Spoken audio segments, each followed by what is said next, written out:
35 ஆண்டுகளாக பல டாக்டர்களை உருவாக்கிய பிரகாஷ் இன்ஸ்டிடியூட்டின் நீட் ரிப்பீட்டர்ஸ் கோர்ஸ், டே ஸ்காலர்ஸ் மற்றும் ரெசிடென்ஷியல் புரோகிராம். உங்கள் வெற்றியை உறுதி செய்யுங்கள். 50க்கும் மேற்பட்ட உலக நாடுகளில் 100 கோடிக்கும் அதிகமான ஆகாயம் தமிழ் பார்வையாளர்களுக்கு பேரன்பும் திருநன்றியும். உலகெங்கும் வாழும் ஆகாயம் தமிழ் நெஞ்சங்களுக்கு கிறிஸ்டியின் அன்பு வணக்கம். நம்மோடு சினிமா விமர்சகர் வலைப்பேச்சு அந்தன நினைஞ்சிருக்காரு. வணக்கம் சார். வணக்கம் கிறிஸ்டி. எப்படி இருக்கீங்க சார்? நல்லா இருக்கேன். கூலி ஆடியோ லான்ச்சில் ரஜினிகாந்த் அவர்கள் பேசின விஷயம், அதுலேயும் அஜித்தை மென்ஷன் பண்ணி சொன்னது ஆல்ரெடி ஒரு பெரிய பிரச்சனை போயிட்டு இருக்கும் போது ஏன் அதை சொல்லணுன்றது தெரியல. ஆனால் அது பயங்கரமாக பற்றிக்கிச்சு. ஒரு பக்கம் இங்கே அறிக்கை வருது, ரஜினிகாந்தோட ஸ்பீச்சு, அதை எப்படி சார் பார்க்குறீங்க? ரஜினி காரணம் இல்லாமல் எதுவுமே செய்ய மாட்டாருங்க. இன்றைக்கி அவர் விஜய் மீது ஒரு தீராத வெறுப்பில் இருக்கிறாருங்கிறத நிச்சயமாக நம்மளால் புரிஞ்சிக்க முடியுது. இன்னொன்று விஜய் கட்சி ஆரம்பித்தோடனே அவர் இன்னும் வாழ்த்துலாம் சொல்லலை. எங்கேயோ ஏர்போர்ட்டில் அவர்கிட்ட பார்த்து விஜய் கட்சி ஆரம்பிச்சிருக்கிறாருங்கும்போது வாழ்த்துக்கள்ன்ட்டு போகிறாரு. அது வாழ்த்து கிடையாது, அது வற்புறுத்தி வாயிலேருந்து பிடுங்கிறது. கேட்டால் வணக்கம்னா வணக்கம் அப்படின்ட்டு போகிறோம், அவ்வளோதான். அது மாதிரி தான் அவருடைய பார்வை இருக்குது விஜயை பொறுத்தளவுக்கு. இன்னொன்று என்னென்னா, தன்னை பார்த்து வளர்ந்த ஒரு பையன், தன்னுடைய மேனரிசங்களை காப்பி அடித்து மெல்ல மெல்ல வளர்ந்த ஒரு பையன் இன்றைக்கி தன்னை விட ஒரு விஸ்வரூபம் எடுத்து நிற்கிறாரு, தனக்கு எதிராக சில கருத்துக்கள்லாம் சொல்கிறாருங்கிற கோபம் அவருக்குள்ள கட்டாயமாக இருக்கும். இன்னொன்று, ரஜினியினுடைய ஃபோர்ஸுக்கெல்லாம் ஒரு பழைய ரஜினியாக இருந்து அதை ஹேண்டில் பண்ணுற விதமே வேறு. ஆனால் இன்றைக்கி ஒரு இமயமலைக்கு போய் அந்த காற்று உள்ளுக்குள்ளே சுற்றிக்கிட்டே இருக்குது. ஸோ அதனால் ஒரு அமைதி காற்றாக அது மாறிடுச்சு. ஸோ அதனால் இதை கொஞ்சம் சாத்வீகமாக டீல் பண்ணுறாரு. இருந்தாலும் அந்த மேடையில் அவர் அஜித்தை சொன்னதுங்கிறது கட்டாயமாக விஜயை வெறுப்பேற்றுறதுக்கு தான். அதில் ஒன்றும் சந்தேகம் இல்லை. அவர் குழந்தையெல்லாம் கிடையாது, அப்படியே போகிற போக்கில் ஃப்ளோவில் வந்துருச்சுன்னுலாம் சொல்கிறதுக்கு ரொம்ப கரெக்டாக கால்குலேட்டிவாக சொன்ன வார்த்தை தான். பிரபு சொன்ன டைலாக்கு மென்ஷன் பண்ணி அதை அவர் சொல்கிறதுக்கு காரணமே இந்த மேடையில் நம்ம அஜித்தை சொல்லணும், அஜித்தை தன் பக்கத்தில் வச்சுக்கணுங்கிற எண்ணம்லாம் அவருக்கு இருக்குது. அதுதான் அந்த வார்த்தைகளில் அப்படி கொண்டு வர்றாரு அவர். சும்மா அப்படியே இவ்வளோ பெரிய ஒரு இடத்துல வந்திருக்கிறாருன்னா அப்படி திரும்பி பார்க்குறதுல கூட ஒரு அர்த்தம் இருக்குது. ஸோ அதெல்லாம் இல்லாமல் இந்த இடத்துக்கு அவர் வர முடியாது. ஓகே. ஸோ இப்போ அந்த வார்த்தையை பர்பஸாக தான் அவர் போடுறாரு. இல்லை, இப்போ அஜித் அவர்கள் மென்ஷன் பண்ண கூட பார்த்தீங்கன்னா அரசியல் தலைவர்கள்னு சொல்லியிருந்தாரு. இதுக்கு முன்னாடியே ஜெயலலிதா அந்த விஷயங்கள்லாம் அவங்களுக்கு தெரியும், அந்த விஷயங்களும் பண்ணது. ரஜினி சாருமே எப்போவுமே அஜித் மேலே ஒரு பெரிய ஒரு பற்றோடு இருக்காரு. எப்போவுமே அஜித் அந்த விஷயத்தில் கரெக்டாக இருப்பாரா சார்? அந்த அரசியல் வட்டாரங்கள் அவர் சுற்றி இருக்க வட்டாரங்கள் கொஞ்சம் பெரிய வட்டாரமாகவே இருக்கணும். அதான் சொல்கிறேனே, அவர் பேசிக்கலாக ஒரு ஜென்டில்மேன். அவர் அஜித் இப்போ ஒரு பெரிய அரசியல் தலைவரை பார்க்குறாருன்னா அங்கே அவர்கிட்ட என்ன பேசணும், எப்படி நடந்துக்கணுங்கிறது அவருக்கு தெரியும். அதே மாதிரி ரஜினி மாதிரி ஒரு மூத்த கலைஞர்கிட்ட போகணும்னா அங்கே எப்படி நடந்துக்கணுங்கிறது அவருக்கு தெரியும். ஸோ இதன் காரணமாகவே அவர் எல்லாரையும் எல்லாருடைய நட்பு வட்டத்துக்குள்ளேயும் இருக்கார். ஒரு நேரத்தில் கலைஞரை எதிர்த்து அவர் பேசினா கூட அதற்கப்புறம் அதே கூடாரத்தை அவர் சரி பண்ணார்ல. ரஜினி மூலமாக அது நடந்தால் கூட அதுக்கப்புறம் அங்கே உள்ள பல பேர்கிட்டையே அவருக்கு ஒரு நட்பு இருந்துச்சு. ஸோ அதனால் அஜித்துக்கு அந்த இருக்கிற அந்த சக்தி அவர்கிட்ட இருக்குது. ஓகே, அது ஒரு காரணம். கண்டிப்பாக. கூடியில் கூட அந்த லாஸ்ட்டாக ஒரு பார்த்துருப்பீங்க, ட்ரெய்லர் முடித்த உடனே அந்த சவுண்டு, அது கடல் பறவை அப்படிங்கிறாங்க சில பேர், அது காக்கா சவுண்டு அப்படின்ட்டு இது பண்ணுறாங்க. இன்னும் அந்த காக்கா கழுகு இருந்துகிட்டு தான் இருக்கா சார்? இல்லை, அது ரசிகர்கள் மத்தியில் இருக்குது, கட்டாயமாக இருக்குது. இன்னொன்று, இப்போ லோகேஷ் கனகராஜ் அப்படி ஒரு வேலையை செய்வார்னு நான் உறுதியாக நம்பவே இல்லை. என்ன காரணம்னா, லோகேஷ் விஜய் மீது வைத்திருக்கிற அன்புங்கிறது சாதாரணமானது இல்லை. வாட்ஸ்அப் டிபியே வச்சிருக்காரு. ஆமாம், அந்த அளவுக்கு அவர் விஜய் அண்ணான்னு உயிரே கொடுக்கறதுக்கு இருக்கார். அவர் ரஜினியை ப்ரைஸ் பண்ணணுங்கிறதுக்காக அல்லது ரஜினி தரப்பிலிருந்து, ரஜினி கேட்க மாட்டார், அவர் அப்படிப்பட்ட நபர்லாம் கிடையாது. ரஜினி சார்பாக யாராவது ஒருத்தர் அப்படி ஏதாவது அப்படின்லாம் சொன்னால் கூட அதுக்கு மயங்குற ஆள்லாம் அவர் கிடையாது. ஸோ அதனால் அது யதார்த்தமாக வைக்கப்பட்ட ஒரு காட்சியாக இருக்கலாம்.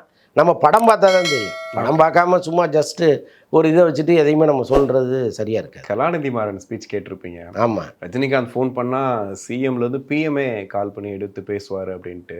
இதுக்கு முன்னாடி பேசும்போதும் one and only super star இவர் தான், அவர் வயசுக்கு எவனாவது போயிட்டு நடிக்க சொல்லுன்ற மாதிரிலாம் பேசியிருந்தார். பெரிய ஃபேனாக இருப்போம் சார்.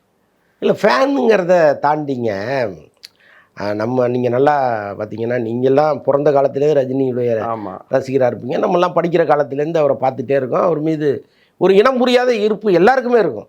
ரஜினியை வெறுக்கிறவர்கள்ங்கிறவங்க ரொம்ப ரேராக தான் இருப்பாங்க. அதுவும் அவருடைய அரசியல் செயல்பாடுகள் காரணமாக தான் அவரை வெறுத்தமே தவிர, அவர் ஒரு தனிப்பட்ட நடிகரை, நீங்கள் அப்படி ஒரு எளிமையான பண்பான ஒரு மனிதரை நம்ம பார்க்கும்போது அவர் யாராலையும் வெறுக்கவே முடியாது. அப்படி எல்லார் மனதிலும் இடம் பிடித்த ஒருத்தர். அவர் கலாநிதி மாறன் மனதில் இடம் பிடிக்காமல் போனதுங்கிறதெல்லாம் வாய்ப்பே கிடையாது இல்லை. அப்போ வந்து அவர் எந்த அளவுக்கு அவரை வந்து ப்ரைஸ் பண்ணி பேசணுமோ பேசுகிறாரு. இன்னொன்று ஒன் அண்ட் ஒன்லி சூப்பர் ஸ்டார்னு சொல்கிறதுல ஒன்றும் தவறு இல்லையே. எத்தனை வருஷமாங்க ஒரு ஆள் 40 வருஷமாக ஒரே இடத்துல உட்காந்துருக்கிறாருன்னா முடியுமா அது? வேறு யாராவது இந்தியாவில் எங்கேயாவது முடிஞ்சிருக்கா? யாராலையுமே இல்லை. ஒரு 40 வருஷமாக ஒரே இடத்துல ஒருத்தர் இருக்கார். அந்த சேரை விட்டு அவரால் நகர்த்தணும்னு நினச்சா கூட முடியாதுங்கிற இடத்துல ஒருத்தர் இருக்கார். கலெக்ஷன் முன்னம்னா ஆகலாம், படங்கள் தோல்வி அடையலாம், அதெல்லாம் வேறு. ஆனால் சூப்பர் ஸ்டார்னா அது மட்டும்தான். அதுதானே அது வந்து அதை தானே கலாநிதி மாறன் சொல்கிறாரு. அதனால் ஒரு ரசிகர் மனப்பான்மையிலேருந்து அவர் சொல்லணும்னு அவசியம் இல்லை. பொதுவாகவே அதுதான் கருத்தாக இருக்குது. ஓகே. இன்னமும் அந்த வரவேற்பு குறையில இல்லை சார். இப்போ கூலியோட எக்ஸ்பெக்டேஷன் பார்க்கும்போது இன்னமும் அந்த 2K கிட்ஸ் வந்து அந்த டைட்டில் கார்டை வந்து ரெட் கலராக மாறினதெல்லாம் ட்ரெண்ட் பண்ணிட்டு இருக்காங்க.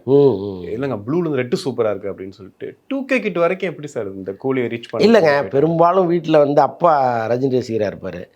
பிள்ளைய அப்படியே மெல்ல மெல்ல அதுக்குள்ளேயே கொண்டு வந்துடுவார் அவர்.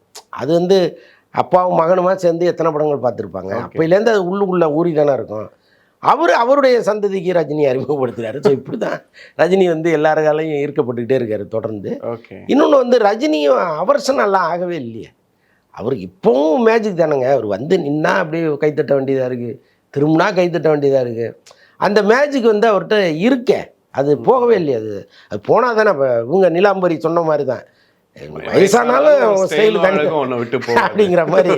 அது ஒன்றுமே பண்ண முடியாது. சரி, இப்போ ஆடியோ லான்ச் பார்த்துருப்பீங்க. நிறைய ஆடியோ லான்ச்சில் பிரச்சனை வந்து பாஸ் கொடுக்கறதுல அளவுக்கு அதிகமாக கொடுத்துட்றாங்க. முன்னெல்லாம் டிக்கெட் மாதிரி கொடுப்பாங்க, வாங்கிட்டு அந்த எல்லோ ஆரஞ்சுன்னு போயிட்டு இருந்தாங்க. இப்போ பாஸ் வந்து உள்ளே இருக்கிறத விட வெளியே நிற்கிற ஆள் அதிகமாக இருக்க மாதிரி பார்த்தோம். இவ்வளோ பேட்டையும் பாஸ் இருக்கு உள்ளே விடலைங்க அப்படிங்கிறது என்ன கணக்கில் கொடுத்துருப்பாங்க? என்ன இது? இல்லைங்க, இந்த மாதிரி நிகழ்ச்சியை ஆர்கனைஸ் பண்ணுறவங்க ஒரு முறையும் இந்த தவறை தொடர்ந்து பண்ணிகிட்டே இருக்காங்க. அது எப்படி நடக்குது? ஏன் வந்து டூப்ளிகேட் அடிக்கிற மாதிரி ஒரு இன்விடேஷனை ஏன் ரெடி பண்ணணும்? இன்றைக்கி எவ்வளோ டெக்னாலஜி வளர்ந்துருச்சு, ஸ்கேன் பண்ணிக்கலாம், நிறைய இருக்குது. அந்த மாதிரி எவ்வளோ பண்ணலாம். இன்னொன்று வந்து அந்த விழா நடக்கிற நேரம் வரைக்குமா நீங்கள் கதவை பூட்டி வச்சுருப்பீங்க. இப்போ சாயங்காலம் 4 மணிக்கு நிகழ்ச்சி நடக்குதுன்னா 2 மணிக்கு கதவை திறந்து விட்ருங்க. இன்விடேஷன் இருக்கிறவன் வந்து உள்ளே வந்து உட்கார போகிறாங்க இல்லையா? இது வந்து நீங்கள் அந்த 3:30 மணி வரைக்கும் கதவை அடைச்சி வச்சுட்டு மொத்தமாக திறந்து விடும்போது எவ்வளவு கலைப்புறம், எப்படி நீங்கள் ஒரு டிக்கெட்டை வந்து பார்த்து உள்ளே அனுப்ப முடியும்? அவ்வளோ பிரச்சனைகள் இருக்குது. இன்னொன்று வந்து அந்த ஸ்டேடியத்தை நாள்லேருந்து மறுநாள் வரைக்கும் வாடகை கொடுத்து எடுத்துடுறாங்க. கண்டிப்பாக. அப்படி இருக்கும் பொழுது அழகாக செக்யூரிட்டிகளை வச்சுக்கிட்டு கரெக்டாக அதை ஆர்கனைஸ் பண்ணுறது என்ன பிரச்சனைன்னு நமக்கு தெரியல. ஒவ்வொரு நிகழ்வுலையும் இந்த மாதிரி அசம்பாவிதங்கள் நடந்துகிட்டே இருக்குது. அதுக்கு இதுவும் விதிவிலக்கு இல்லை. ஏன்னா இப்போ சன் பிக்சர்ஸை பொறுத்தளவுக்கு ரொம்ப க்ளீனான ஒரு கம்பெனி. அவங்க ரொம்ப எல்லா விஷயத்துலையுமே ரொம்ப நேர்த்தியாக கட் அண்ட் ரைட்டாக இருக்கணும்னு நினைக்கிறவங்க. அவங்களே சொதப்புறாங்கன்னா இப்போ வேறு என்ன சொல்கிறது? நம்ம இப்போ ஃபுல்லாக சூர்யா தான் இன்ஸ்டாகிராமில், ட்விட்டரில் எல்லா இடத்துலையுமே இருக்கார். அதுக்கு ரீசன் ஒரு பக்கம் அவரை ட்ரால் பண்ணுறீங்க, எல்லாம் பண்ணுறீங்க. கிட்டத்தட்ட 51 டாக்டரை உருவாக்கியிருக்காரு. இத்தனை பேரை உருவாக்கி ஒரு பெரிய ஒரு நிகழ்வே நடத்தி முடிச்சிட்டாரு. அதை பற்றி தான் எல்லாரும் பேசிகிட்டு இருக்காங்க. நீங்கள் எப்படி பார்த்தீங்க அதை? நான் தொடர்ந்து பல வருடமாக அகரத்தை வந்து பாராட்டிகிட்டே இருக்கேன். சூர்யா வந்து அந்த ஒரு விஷயத்துக்காகவே கோயில் கட்டி கும்பிடலாம். இன்றைக்கி வந்து அதாவது அகரம் வந்து எங்கேயாவது சறுக்கியிருக்கா, எங்கேயாவது தோற்று போயிருக்கான்னா கிடையாது. அவங்க தேர்ந்தெடுக்கிற மாணவர்கள் பியூர்லி ஏழைகள், ரொம்ப ரொம்ப அனாதரவான குழந்தைகளை தான் அவங்க கண்டுபிடிச்சி கொண்டு வராங்க. நல்லா படிக்கிற குழந்தைகளை அவங்க தேடி கண்டுபிடிக்கிறதுக்குன்னே ஒரு டீம் ஒன்று வச்சுருக்காங்க. அவங்க வந்து காம்ப்ரமைஸ் ஆகிறதே கிடையாது. இப்போ மலை கிராமத்தில் ஒரு பொண்ணு ஸ்கூல்லே ஃபஸ்ட்டு வரா, ஒரு அப்ளிகேஷன் வருதுன்னா இவங்க உடனே அனுப்புங்கள்லாம் சொல்கிறது இல்லை. அந்த மலை கிராமத்துக்கு போகிறாங்க, ஒரு டீம் போய் அந்த ஊரில் விசாரித்து பண்ணிட்டு, ஆமாம் சிங்கிள் பேரண்ட்டா, இவ்வளவு படிக்கிறாங்களா, வசதி இல்லையா, எல்லாத்தையும் ஸ்கேன் பண்ணி தான் அவங்கள கொண்டு வராங்க. அப்போது பணம்ங்கிறது வந்து சும்மா அள்ளி போட்டு நீ படின்னு சொல்கிறது கிடையாது. நல்லா படிக்கிறவர்களை படிக்கவே முடியாமல் வாழ்க்கையின் ரொம்ப கீழ்த்தட்டில் இருக்கிறவங்கள மேலே கொண்டு வரணுங்கிறது தான் அகரத்தினுடைய ஒரே நோக்கமாக இருக்குது. அதை ரொம்ப நேர்த்தியாக அவங்க பண்ணுறாங்க. அதுக்கு தான் வந்து நம்ம திரும்ப திரும்ப சல்யூட் பண்ண வேண்டியதாக இருக்குது.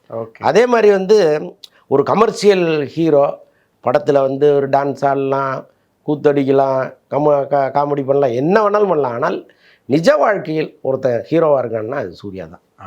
சூர்யாவோடு நீங்கள் யாரையுமே ஒப்பிட முடியாது. இன்றைக்கி இருக்கிற தமிழ் நடிகர்களில் யாரையுமே ஒப்பிட முடியாது. வருடத்துக்கு என் சம்பளத்துலேருந்து இவ்வளவு தொகையை நான் அதில் போடுவேன்னு அவர் போடுறாரு, போட்டு அதை ஆர்கனைஸ்டாக பண்ணுறாரு. கண்டிப்பாக. ஒரு மீம் கூட ட்ரெண்ட் ஆகிட்டு இருக்கு. அரசியலுக்கு வந்து தான் நல்லது பண்ணணும்னு கிடையாதுன்னு போட்டு சூர்யாவோட அந்த ஃபோட்டோ ஃபுல்லாக நிற்கிற ஃபோட்டோலாம் காட்டுறாங்க. அவரும் அரசியலுக்கு வருவார் அப்படின்ற மாதிரிலாம் செய்தியெல்லாம் பார்த்தோம். ஆனால் இத்தனை ஆண்டுகளாக அதை பற்றி எதுவுமே வாயை திறக்கவே இல்லை. இப்போ தான் அதுக்கான ஒரு பெரிய விழா எடுத்து இத்தனை பேர் வந்திருக்காங்கன்றதே காட்டுறாங்க. எதுக்காக இப்போ பண்ணுறாங்க? இல்லைங்க, ஒவ்வொரு வருடமும் வந்து அதுக்கான விழா நடக்கும். பட் என்னென்னா இவங்க இந்த கிராமத்துலேருந்து வந்திருக்காங்க, இவ்வளோ படிச்சிருக்காங்க, சிம்பிளாக அது போயிடும். ஆனால் இது வந்து 15வது வருடம் முடியுது. ஸோ அதனால் வந்து என்னென்னா இத்தனை வருடத்தில் நாங்கள் என்ன பண்ணியிருக்கோம்னு மக்களுக்கு சொல்லணும்ல. அதனால் அவங்க ஒரு பெரிய நிகழ்வாக நடத்துனாங்க. உள்ளபடியே எங்கள் ஒன்றுமே இல்லாத வந்து நிகழ்ச்சி நடத்துகிறாங்க, கூத்தடிக்கிறாங்க. இவ்வளவு நல்ல விஷயத்த ஒருத்தர் பண்ணிவிட்டு வருஷம் முழுக்க அதை கொண்டாடிட்டே இருக்கலாமே, அதில் என்ன தப்பு? ஓகே, அது ஒரு ஃபேமிலியாக பண்ணுறாங்கல்ல சார். எல்லாருமே வந்திருந்தாங்க, கிட்டத்தட்ட எல்லாரும் ஒன்றா சேர்ந்து பண்ணும்போது அது வேற விஷயம் தானே. சிவகுமார் இருக்காரு, அவங்க இருக்காங்க, எல்லாரும் சேர்ந்து பண்ணுற விஷயம். அதை எப்படி சார் பார்க்குறீங்க? ஆமாங்க, அந்த குடும்பமே அவ்வளோ ஒற்றுமையான ஒரு குடும்பங்கிறதே பலருடைய கண்ணை இங்கே உறுத்திக்கிட்டு இருக்கு. அப்படி ஒரு குடும்பம், அப்பா அம்மாவை, அதான் சொல்கிறேன், அப்பா அம்மாவை மதிக்கிற பிள்ளைகள், குடும்பம், அவங்க சேர்ந்து செய்கிற நல்ல காரியங்கள். சிவகுமார் சார் வந்து அவருடைய சக்திக்கு என்ன இருக்கோ அதை கொடுக்குறாரு. அவர் சூர்யா கொடுக்குறாரு, கார்த்தி கொடுக்குறாரு. ஸோ இப்படி சம்பாதிக்கிறவங்க எல்லாமே அதில் போட்டு ஒரு தலைமுறையை உருவாக்கிட்டு இருக்காங்க பாருங்க. இன்னைக்கு வந்து இந்தியாவும் குறிப்பாக தமிழ்நாடும் பெரிய ஆபத்தில் இருக்குது. இந்த சோசியல் மீடியாவை நீங்கள் போய் பார்த்தீங்கன்னா ஃபுல்லாக கரப்ட் ஆகி அப்படி இருக்குது, குப்பை தொட்டி மாதிரி இருக்குது. இங்கே வந்து நீங்கள் நல்லவர்களை உருவாக்குறதுங்கிறதே மிகப்பெரிய சவாலாக இருக்குது. மாணவர்களே டைவெர்ட் பண்ணி எங்கெங்கேயோ கொண்டு போகிறாங்க, படிக்காதன்றாங்க. நீ வந்து வா உனக்கு மாடு மேய்ச்சா அரசு வேலைன்னு ஒருத்தர் சொல்லிகிட்டு இருக்காரு. அப்போ ஐயோ போயிடாத. ஏன்னா இங்கே நம்ம சோறு போட்டு காலையில் சோறு போடுறாங்க, மத்தியானம் சோறு போடுறாங்க, சோத்தில் முட்டை போடுறாங்க. ஸ்கூலில் நீ நின்றுட்டன்னா ஏன் நின்னு வீட்டுக்கு போய் கல்வி அதிகாரி கேட்டு கூப்பிட்டு வர்றாரு. இந்த அதான் சொல்கிறேன், இடைநிற்றல்ங்கிறது இல்லை.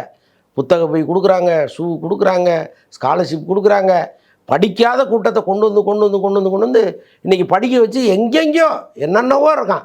அப்படி ஒரு தலைமுறையை நீ மாடு மேய்ச்சாலே உனக்கு அரசு வேலைன்னு ஒருத்தர் சொல்லிக்கிட்டு இருக்கிற காலத்தில் படிப்பு தாண்டா உன்னை கொண்டு போவோம் மேலே, படிப்பு மட்டும்தான் உனக்கு துணைன்னு ஒருத்தன் வந்து நிற்கிறான் பாருங்க, அவனை தானே நம்ம கொண்டாடணும். ஓகே, நம்ம ஆபத்தான இடத்துல இருக்கோம், அதுக்கு சொல்ல வரேன்.